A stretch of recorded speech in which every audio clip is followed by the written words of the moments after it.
Gething is back boxing. He's back on the show. I am glad to see he's in good spirits after coming off of surgery and just a long layoff. Kieran, thanks for joining, man. How are you doing? Yeah, I'm doing good, mate. Glad to be back in the old mix, as it were. It's been a long time, man. 2019 was your last fight, a split decision draw. And I read about that fight in your book, and it made me very, very sad. I was like, man, this, like, all the hard work that you put in, like, you did a really good job of showing what it's like for a boxer, especially somebody that isn't Tyson Fury, you know, because Tyson Fury can afford to go in there and box all day, but you've got, you know, you're not that level. What was the layoff like for you, though, going into this, you know, COVID, your surgery on your elbow? What was that like mentally? Yeah, I don't think I go as far as to say I was depressed, but I had ups and downs, just like everyone did throughout those months. And what really cut me with the surgery was the uncertainty of everything, the cost of it as well. It cost me thousands to get the surgery done. Just because, and I had it done by the same doctor I would have had it done by if I was on the NHS with it just 2 years earlier. So it's baffling that, you know, he can do it because I'm paying the big bucks, but if I was just waiting on the National Health Service, I wouldn't get it done. You know, and that's what we pay our national insurance for. That's we you know, people in Britain are under the assumption we don't pay for the NHS, but we do. It comes out of all of our wages. You know what I mean? But that's something that I've had to deal with, and that my family have helped me along with, and my sponsors. So really grateful to them. And just like the start of the year, March, I think it was April, I had the operation done, and I thought, I'm going to get out next month now. Next month comes nothing. Next month comes nothing. And then I get to a point where I think, screw it, I'm just going to get in great shape and I'll be ready at a week's notice. Got into great shape, and then I took a rib injury as well. And then that really got me down there, and I piled on a bunch of weight. Took me out for like 2 months.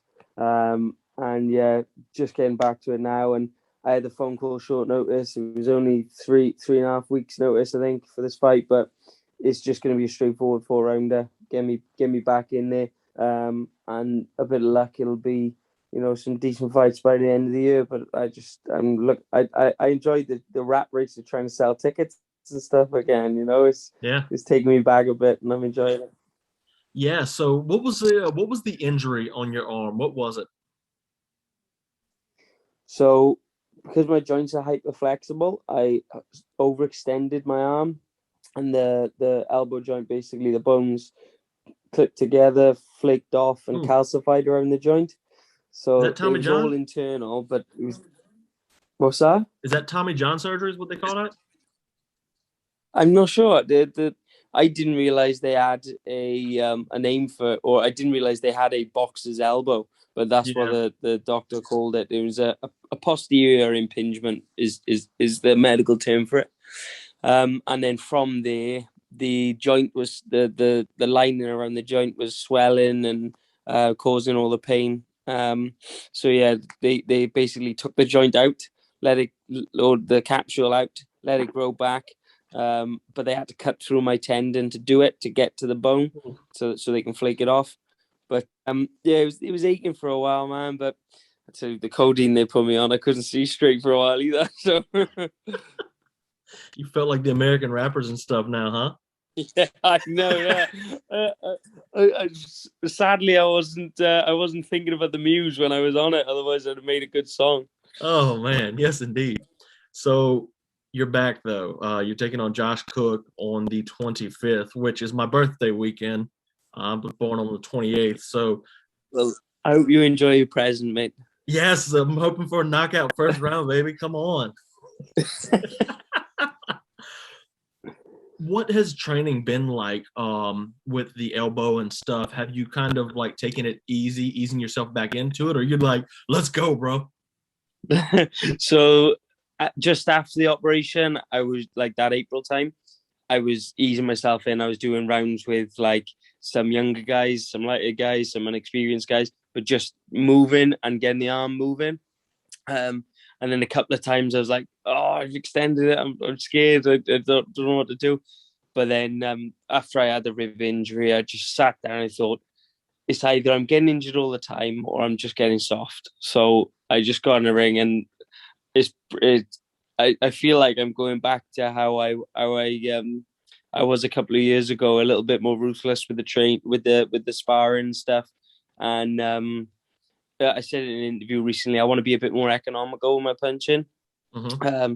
So I'm still going to keep a high work rate, but I want to be able to throw the punches that matter, not just throwing 1,000 a fight. Like I want to throw. I don't care if I throw 500, but if those 500 really do count and hit them on the chin, then I know I'm doing a good job in there. Yeah, and when I was writing about UFC fighter Kamaru Usman, he has bad knees from wrestling. And I Yeah. wrote about how important it was. It was called From Good to Great, Kamaru Usman. And I wrote about how important it was for him to evolve with what his body's giving him. So wrestling's heavy on the knees, and he can barely walk without pain. So he's learning to box now. That's his big Yeah. thing. I'm learning how to box, and he's become a dangerous striker for MMA standards. I mean, it's a little different on boxing. But do you feel like that's part of your career path, is having to evolve what your body's giving you? 100%, yeah. And I actually mentioned it in that interview I talked about. I'm not always going to be able to throw 1,000 around.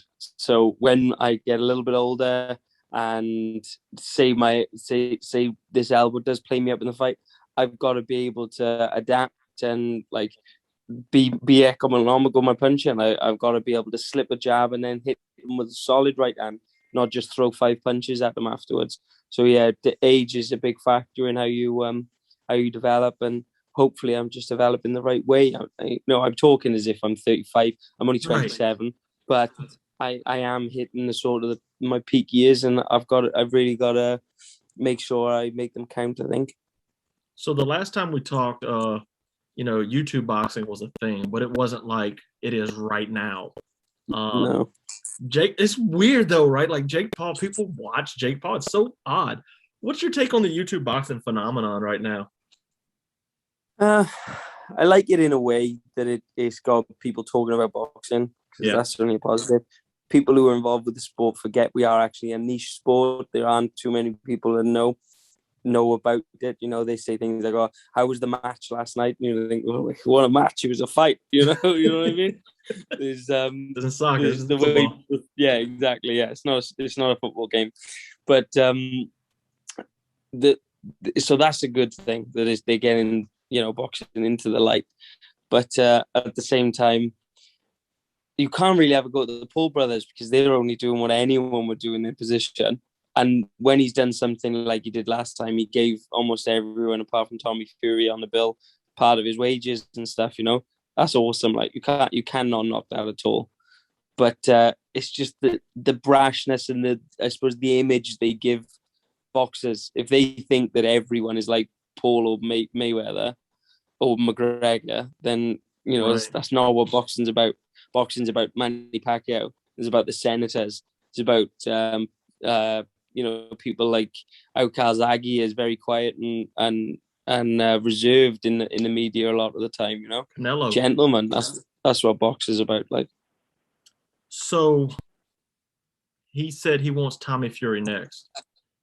That's a bad idea, I think. I watched both of the fights, and I was like, oh my God, it's not.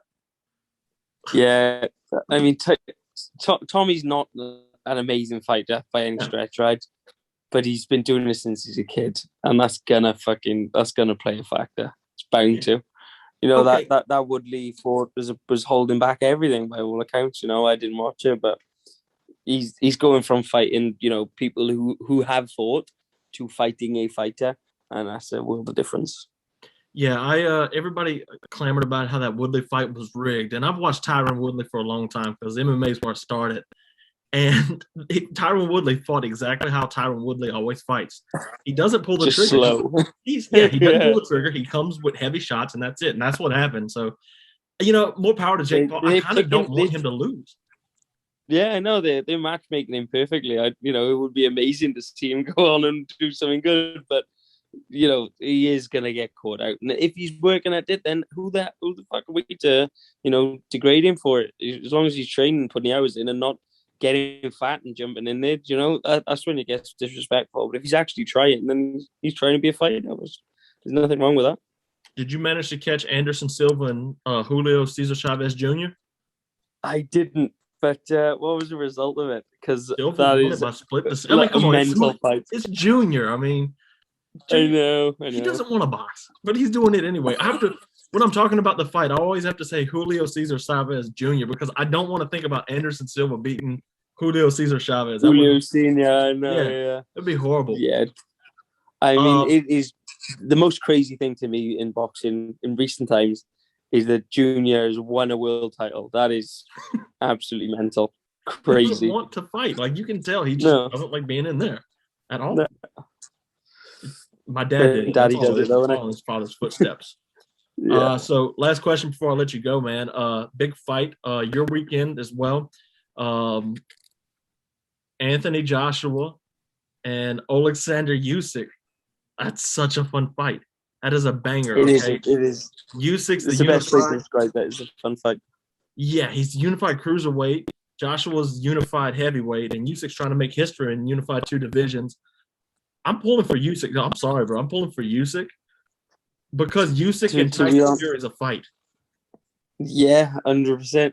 To be honest with you, the biggest reason I would want Joshua to win that fight is so that we can see Joshua Fury because they're such giants. Right. But at the same time, I do honestly believe that Usyk's got the ability to do anyone because he's technically fantastic. And, everyone saw what he did in the cruiserweight division and he cleaned it like it was easy. Everybody's talking about the, the Chisora fight. And, Derek comes in there and he bullies him around for the first couple rounds and Usyk's tired. But Derek got gassed and Usyk picked him apart. That's the key to being a good fighter. You've got to be a fit fighter. You've got to be able to overcome things. And he's a very technically gifted. He's very, very fit. He boxes 12 rounds like he's a middleweight, not like he's a cruiserweight or a heavyweight. He's a very intelligent man. I've seen videos of him in training camp reading War and Peace. He's not a dummy. He's obviously got game plans when he's going in there, and he's in there with one of the best coaches in the world most of the time. Lomachenko's there, so he's goofy. It's very, very possible to see him do the job. He is silly. Have you seen his videos? Like when he was talking to that Dadak, hi, you Dadak. It was the funniest build up. And he's starting it with Joshua now. It's like, Joshua, have a good day. It's like he's popping up over banners and stuff when he's about to fight people. Yeah, he's brilliant. Good to watch. So funny. Kieran, I'm looking forward to you getting back, man. Where can everybody get tickets, buy the pay-per-view or whatever? Where can everybody catch it? So over the pond, they can watch it on Fight Zone TV, which is, I believe it's an app or it's online. So that'll be a streaming service that'll be available on. If you don't get a chance to watch it live, if you will follow my Facebook, Instagram, Twitter, you'll be able to see the results and updates from there. And if anyone wants tickets over this side, just get me in touch with me on Messenger or find a fight poster. I'll make sure to include that link. And where's your social media? What's it? Where can everybody find you? So you got at Kiwi Gething on Twitter and at Kieran Gething on Instagram, and then at Kieran Gething Boxing on Facebook. Kieran, thanks for joining, man. I'm looking forward to it, and I'm going to hold you to my birthday present, brother. Pleasure to speak to you, Blaine. Look after yourself. Have a good one, man. Later. Hey everyone, I hope you enjoyed this video and these talks I had. Hope you enjoyed my guest and all of my topics on the show. If you enjoyed this and you want to support the podcast, you can always check me out on Patreon. Patreon is a crowdsourced funding where you pay $5 a month, for my example, $5 a month, and you get exclusive content every Monday. Every Monday, content just for you, including the career watch through of Khabib Nurmagomedov, if that might interest you. Other things I have in the pipeline after the Khabib will be the ruthless reign of Robbie Lawler, Mike Tyson's revenge, and much more. It's great. I hope you all enjoy this, and yeah, check me out on Patreon. It's fun, and I think you guys would like it. Patreon.com/Fight Library. You could find me on there. Fight Library everywhere. So guys, thank you again, and have a good one.